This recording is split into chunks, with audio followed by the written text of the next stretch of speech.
All right, we're live. All right. So, chapters 1 through 3. I'll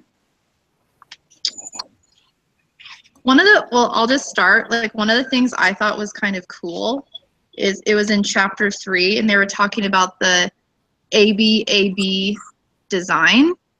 And I kind of liked how they said it's a common language among educators. So, like, everyone knows what this A means. Everyone knows what this B means.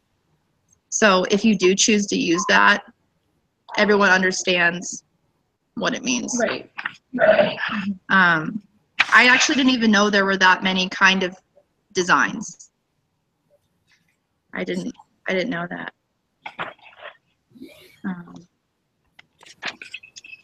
Let's see. Yeah, definitely it's helpful to have like a universal language to when you're working with so many. I feel like especially in special education, you have so many different professionals in and out and doing different things. That a common language is a definite benefit to the program or to whatever you're doing. Just so nothing gets mixed up, you know. Sorry, I'm at work too, so people will be in and out of this room. I didn't have enough time to get home. You're okay. That's cool. That's fine. I thought it was cool how the book addressed kind of almost right off the bat, like how ready are educational like professionals, like in reality, like can you really be prepared for everything? And that is like one of my biggest fears, like as a future educator, is like, am I actually going to be prepared? And like it pretty much says like everything's changing all the time, and we learned evidence-based practices always changing. You always need to stay on top of it. So like how prepared and how educated are we? I think that's kind of cool how they address that pretty much right away. And that's a really good point, because this program's only a year and they can only teach us and prepare us so much, because a lot of it we're going to learn on the job. Yeah. And that is scary, because like obviously we don't want to do anything wrong because we're dealing with real people. But yeah, that's a really good point. I thought it was interesting that right off the bat, that it talked about the dissatisfaction with special education and talking about how basically like the issues that we're running into. Like it was like the third or fourth paragraph into the book. So I thought that was interesting. I thought that they would leave that for something later in the book, but they just right into it. Yeah, I feel like the first chapter was pretty much like hitting you with reality, like the pros and cons of being a special educator. I think even one of like the titles of a paragraph was like how special education like isn't, or like the problems that have been with special education or something like that, the accountability of it, like the dissatisfaction that you were talking about, Kat. And I think pretty much like the whole first chapter was just like, oh, okay, like almost a shock. Right. Like, are you ready for this? Pretty much. Yeah. Are you ready for this? Second chapter is like, okay, here's all the data and facts. And then the third chapter is like, okay, let's break it down into something that we're going to apply. Yeah. So I liked how, I mean, it did that. It was a good transition with all of the chapters that we've read so far. That's something that I liked, was being able to have that transition. With the second chapter with all the data, that made me have to read it over and over again. So yeah, that was a lot for sure. Yeah, I definitely really enjoyed the first chapter because I feel like it highlighted so many different things that I haven't, like, you're going to be dealing with when you're going into the field of special education, but it really put it in like a really, like in really clear language to like understand, and like truly special and individualized education for every student and what that really looks like. And I was like, I kind of got a little overwhelmed in a minute. I was like, oh my gosh, like that's a lot of different plans for like 12 children. Like, how do you keep up with that? That was like a reality check of wow, this is really cool. But also, holy cow, we have a lot on our plate. So really, I did definitely really like the first chapters. It just kind of was like a great reality check, and also eye-opening and comforting at the same time for the fact that, like they said, like, you're not going to know everything. This is one of tons of books that's out there. Like I mentioned, we're not here. Like I wrote down that, like, the goal of this book was for educational professors who are required to make more educational intervention and applied endeavors. So it's like we're not going to tell you everything, but here's like one quality thing. Yeah. Well, like what I'm kind of nervous about is they talk about taking data. I really haven't had that experience like in my undergrad, because my undergrad is in speech pathology. So we did have to take some baseline data, but I've never actually taken, I guess, true data and put it into a graph form. Have you guys had experience with that? Sorry, go ahead. So yeah, I'll go. I've done different types of record keeping and data analysis for early childhood, but a lot of it's like anecdotal, so it's hard. Like that's like one of the easiest things, and it's because you just like write down what you observe. Yeah. But I haven't done a lot of data, and I like look at some of these like sheets, and it seems really hard. Like how do you know what you should be observing or what? I mean, like I feel like it's really nice if you have already the types of data you're trying to collect, and you have forms of like that are already pre-made. Like those are much easier. But I'm just wondering, like, are we going to be having to be creating our own like forms to be able to keep the data? Because it's a lot easier if you already know what you're doing, like if it's a checklist or a frequency count. Like those are, that type of data is like easier because it's already preset for you. But I'm wondering if are we going to have to create those? Because I've taken one class before, just assessments, and it was really hard to come up with like your own type of assessment and to like pick out the things you're observing. And so as we're reading this, I'm thinking, holy cow, like how are we going to know what specific things we're going to be looking for, and how are we going to be able to get like a whole picture of all the data, or is that going to be provided to us where we can just kind of fill in the blanks and it's no, that's like a huge fear of mine too. But like in my job, like I do take a lot of data. Like each of my kids like has a goal and IEP goal that we have to do like pretty much daily and turn them in by the end of the week. And but I like never like do like the graphs at the end. That's like my teacher doing that, and everything like you said is like provided for me, like their goals, their objectives, like the way that we get like calculate them, write the data. And so I'm like, I kind of want to like know, like, how did you come to the conclusion that this type of data is the best for this child? Like, did you try a different way? And like, how'd you come up with that? But I also wonder if it's like, how we get a mentor teacher when we get like a job for like 2 years? Mm-hmm. I wonder if they kind of like help us, and like the other teachers that we're working with at this school is kind of like, so this is what we do at this school, and this is like kind of how we do data. Mm-hmm.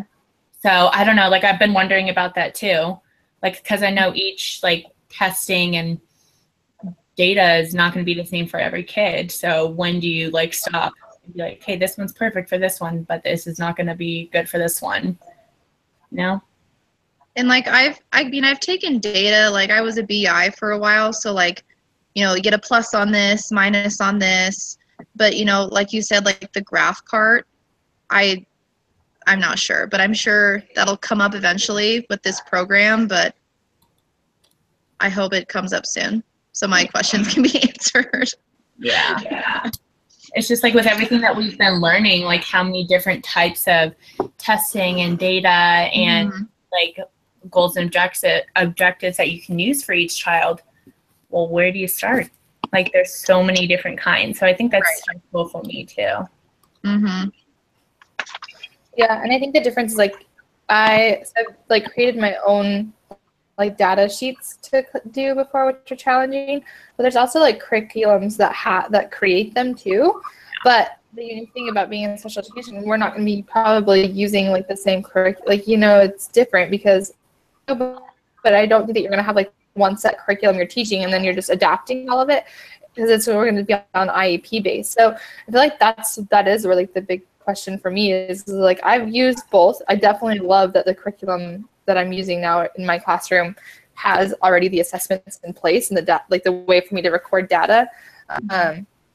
Definitely want to learn the graphing, how to do the graphing, because I'm such a visual person. I think that it's probably a really awesome visual tool for teachers to be able to just really see over time how to do, like, where they're at and where their students are. You know, versus like comparing the numbers and stuff. But if you could really see the fluctuation in the graph, like, can imagine like how helpful that is.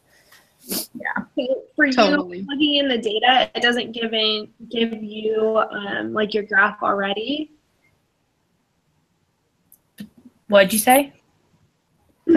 She was saying that that you like have assessments and data already. So is there like a program that you use, or? Yeah, so one of the programs we use in early childhood in our program is called Teaching Strategies Gold, and you document like what you observe, and then you check off like certain developmental levels, so like what they performed, and then like you add like a picture of what they were doing, and then it like separates all the data for you, so you can run all these reports, which it's so awesome. I'm like the biggest fan of anybody in early childhood. I'm like, use this, because it's a great visual tool and it like already pre-calculates everything. So all you have to do is just enter everything you see and know what you're looking for, and you enter it, and then it categorizes it and places them, so it shows like where they're at within their age range, if they're a little behind, if they're a little ahead, if they're right on target, and then what things you can do as a professional to support them and what families can do.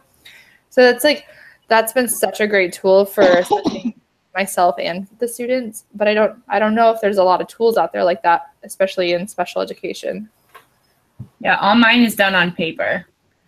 Like, everything's pretty much printed out. Like, did he comply with you, or like pick out a safe situation 3 out of 5 times in the week? Or like the plus or minuses that you were talking about, or writing behavior reports. Kind of just really basic stuff, but that sounds like really nice and really like actually helpful. Like time saving too, which would be really nice. Yeah. Well, it's such a time saver for like, because it categorizes like math, literacy, reading, social, emotional. So like you can even just pull those reports and see like how they're doing in specific areas, so you can plan ahead for your lessons for the next following week. So it's super awesome, but I just don't know. I'm kind of only been in the early childhood world, so I don't know what's like out and beyond, but yeah. I wonder if it's like depending on the school, because my classroom at least tries to use like the STAR program. And I don't know if you guys really use that. It's only a few kids in my class are even able to use it. But that's just my school. Like your school probably uses that, and like other school uses other programs. So as you two know, I'm in the high school setting, so we have something called Ames Web. I think that's a way to look at academic and behavioral, but I've never had a chance to look at that, but I think that's what our high school uses. Okay. I don't know. But you're right, probably each school has their own preference. Yeah. So, yeah. Let's see. I really liked that in, I think it's chapter 2 and 3, how they explain how to like what ABA and what BAB and all of the different interventions are like. I feel like it seems like a pretty easy way to collect data from the different things I was seeing. Like it seems like it's a really awesome way to like page and collect the data, because you're looking for specific things that's really clearly outlined, and it doesn't also seem like it's super open to like interpretation by, it's pretty clear to that. Like I think that, like I'm trying to think of answering like how this helped me and as a future teacher. And I think like knowing what are really clear assessments to be able to use in Universal, so like you can delegate things in the classroom to different individuals. It seems like you can have somebody maybe complete this assessment, and then you could take the information and graph it yourself, or. Well, what's nice is like, when I'm a teacher, I'll have a paraprofessional, and I can even train my paraprofessional to do this as well. Like if it's such a universal system, if I need them to take data on something, I can like pass it on in that way, which is nice. Yeah, I was actually thinking that when skimming through it, because like when you think about it, yeah, the special education teachers like the head, but the paraprofessionals are the ones that get to work like one-on-one with the students. And if they're not fully trained and equipped with this information that we have been educated with, like the students aren't really gonna get the full effect of these programs. So it's important to actually educate the paraprofessionals, just like we need to continue our education, like we need to continue their education as well, if that makes sense. Totally. Updated it. Yeah. Because they're a big part of the equation too. So for sure. As Like, we all know. Yeah, I'm a paraprofessional. If they don't have a clear understanding, they can change what data should be saying. Yeah. Because so part of my like 10-hour, I'm a paraprofessional along with my student teaching. It's like the same thing, and like I like know like the lingo or whatever, but the other paraprofessionals, like when my teacher says like some of the stuff, like they're just kind of like whoop, right over their heads, you know. And I don't think like they understand like the communication aspect. Like, I don't know what you're saying. Oh, she doesn't understand what I'm talking about. So like the middle ground is like, okay, there's loss in communication. So the student's not getting the proper education that way. So I think it needs to be like an actual universal, whether it's statewide, whether it's nationwide, like actual training on the actual type of interventions that we're going to. I totally agree. And also like with paraprofessionals, like we just need more training. Like we're in school right now, so this is our training, but other paraprofessionals, I mean, where's their training? They're kind of just thrown in. They're like, okay, this is what we do. You know, there's no ongoing for them, just for the teachers. Yeah. Is what I've noticed a lot as well. Yeah, I think there's no training, and also it's kind of like stepping into like a foreign language. I felt like last semester, I can't remember what class it was, that we had to like memorize all the acronyms and all the like The special like, ed law names. class. Yeah.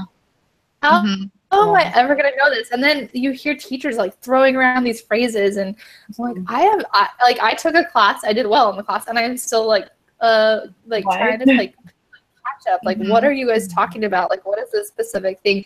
So I think also like it's like trying to be really intentional about like throwing down those phrases. And I think so now like you get in teacher mode and you like use all this language and you don't think about it, but being really intentional about being able to explain it to your parents and also your parents. It's so important, like to explain be able to explain this data. It would be awesome to explain to parents, because you can't use teacher lingo on the parents and they like just whoosh, and like the way they interpret that is just, you have to be able to make sure that it's relatable, because that aspect, this is like common language you can use with all your teachers and also your parents, which is going to be a huge factor, be able to talk to them about that. Yeah, Definitely. I was relating it to the fact that my background is in communications, not education. And so it was interesting to see the similarities between how this book is connecting with education, but how it also connects with what I learned in some of my undergrad. And it actually made me really nervous, because there's similarities, but in the sense that they disconnect with each other. And so that made me nervous of thinking, I'm going to get thrown into a classroom and, you know, they're going to say one thing, or like the principal's going to say one thing, and I'm going to think it's something, but in reality it's not. And so I feel like I'm going to mess up someplace down the road. But how you were talking about like the acronyms and everything, I really had to sit down and look at all those and memorize them, because I don't want to mess up. And a lot of those acronyms are different in communications. So it was hard to like kind of leave that out and bring this like new information in and kind of switch modes a little bit. Definitely. Even like, so my undergrad was in psychology. Same thing.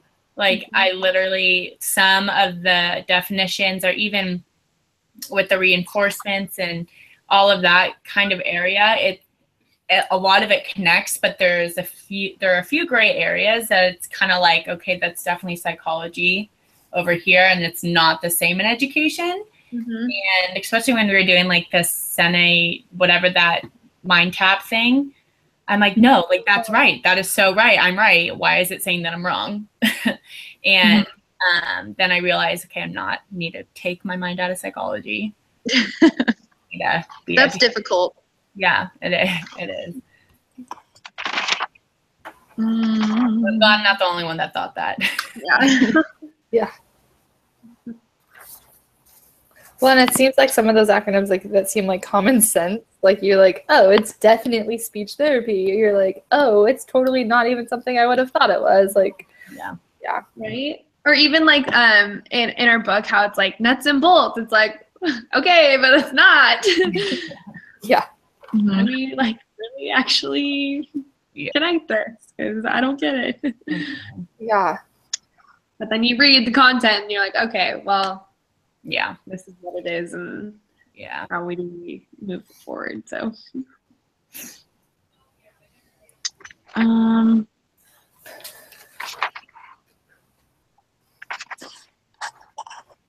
So one other thing is like I'm trying to like read through the questions we're supposed to be answering or on the suggested thing was making at least one connection here that you would likely be helpful for meeting in your small groups. And one thing I was like, I read at I think it was at the end of the chapter 3. My notes are kind of scattered all over the place, but just without any information or like baseline, like you don't have any data. So it's just really important to have like a baseline of like what you need to know to be able to collect the data. And I thought that was something like really important because like what we were talking about, like it's hard to know what is that baseline and what are we collecting, but it's like critical for the development of like these assessments and these interventions to be able to have that. So it's, I don't know, it's just that they go so hand in hand, but being able to make sure that we're able to like be clear on which one is which and to imply the other. That's a good point. Mine was, well, Chloe, Jenny, and I are all in the same small group. So next week when we have our small group, I was going to bring up the fact of in chapter 2, it's talking about how we need to make sure that we are being relational with the children and understanding where they're coming from to get the data, because if the kids aren't trusting us and we're not trusting them, we're not going to get what we need and to helping them be successful. So relational, doing activities that they like, but yet being able to assess what we need. That's a really good point, because like with my high school kids, you know, they're very defiant, you know, so a lot of my kids are relationship kids, and like the first month of school, like that was my focus. Like if I'm gonna have to be with you guys for a year and I don't get this relationship, it's not gonna happen. So that's a really good point. Yeah, I agree. Sorry, go ahead. Go ahead. You go first this time. I was just gonna say, Kat, I agree with you. One of the kids that I work with, who's a trauma kid, I have started building a really, really, really good relationship with him, and it's getting to the point where he's very attached to me. And if I'm working with him and talking to another parent or kid, he'll get kind of angry. But then again, he won't really work with another para. Like I can get him to work, and even if he is running around doing something, I'll be like, you're making me sad, because we just kind of realize what happy and sad is. And then he'll be like, oh, I'm sorry, and then sit down. But we still have that really good bond that he doesn't have with other people, and that's why he can work with me and not my teacher or another para, you know. So I think it's really important, and I have seen that within the past couple of weeks, the difference in his learning has increased a lot. That's awesome. Yeah. One thing I think was really cool I learned from one of my directors in my my last job for Head Start was that really working off people's strengths and building off their strengths. So if we can identify what our students are good at and then plug in some of these other things that they need to work on through their strengths and through their positives, that through us being able to do that, we have to have good relationships with them and be able to apply know what what they're good at and be able to plug it in. And I find that, I mean, just like everyone, I think we can all kind of say yes to this, is like, we like to do things that we're good at. You don't like to do things that you're not good at. So if we can learn who our students are and find out what their strengths are, and then plug in some of those things to their strengths and build them up that way, it'd be so much more positive experience for them. And also, like, what an awesome way to keep building that positive feedback of, oh, I did this and I did this, and now you can start building strengths in both areas. And then also to the relationship thing, I think it's also important to know, like, their family life background, like cultural backgrounds. Mm-hmm. You know, it's one thing, and we talk a lot about in early childhood. Family is so big in the early childhood field, but if we don't know, like, what family beliefs are, like what they, like the way that they talk and communicate. I mean, it's like one of the, like, often you hear like teachers say, like, you need to look at my eyes, like you need to look at me when you're talking, and in some cultures that's disrespectful. So it's also just being aware of like how best to communicate with them and how best to apply it. So I think that was like such a good point to bring up, because like everything's going to be unique. And I kind of just think of like, we're kind of like Mary Poppins, like pulling magic tricks out, like which trick are we going to be able to pull out with this thing? And then just like my second year we're teaching, like feel like you just have to have like so many magic tricks and so many different things that you're pulling out, and you really get most of that with experience. But being able to build that relationship so you can learn who that child is and what they need is so critical. I 100% agree. Mm-hmm. I like the Mary Poppins thing. That actually is a really great analogy. Might have used that a couple of times.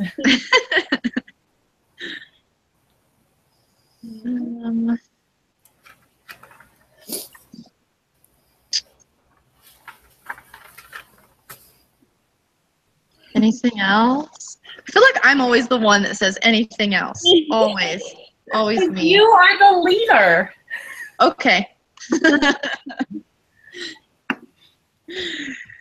I'm just looking through the book really fast to see if there's anything else.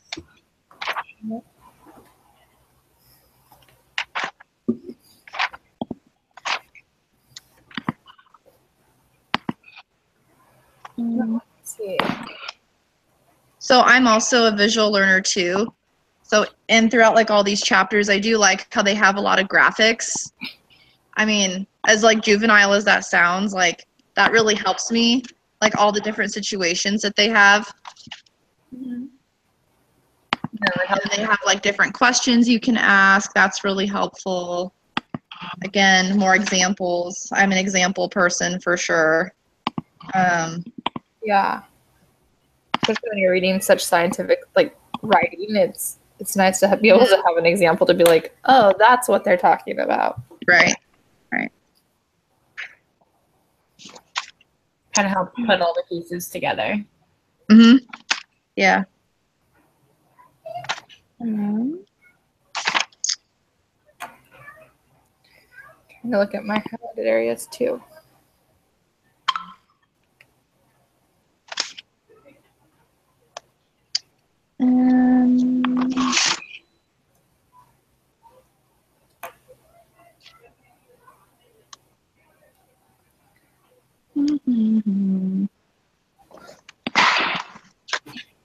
Yeah, I think I've said my piece. I don't know if there's anything else I have. I feel the same. I feel like we covered most of the big pieces. Yeah. Well, hopefully Shlomo can join us next time. I feel kind of bad that he wasn't here. So Yeah. we'll see you He'll next probably have some good input next time. Yeah. For sure. Should we call it? You guys feel good? Feel great about it. Yeah. Okay, like and me then to Chloe? yeah, you took the words right out of my mouth. I was just gonna send it to you. Okay. Sounds Yeah. good. So I'll email it to you, and then until next time. Have a good day, guys. Thank Bye. you. All right. Bye. Bye.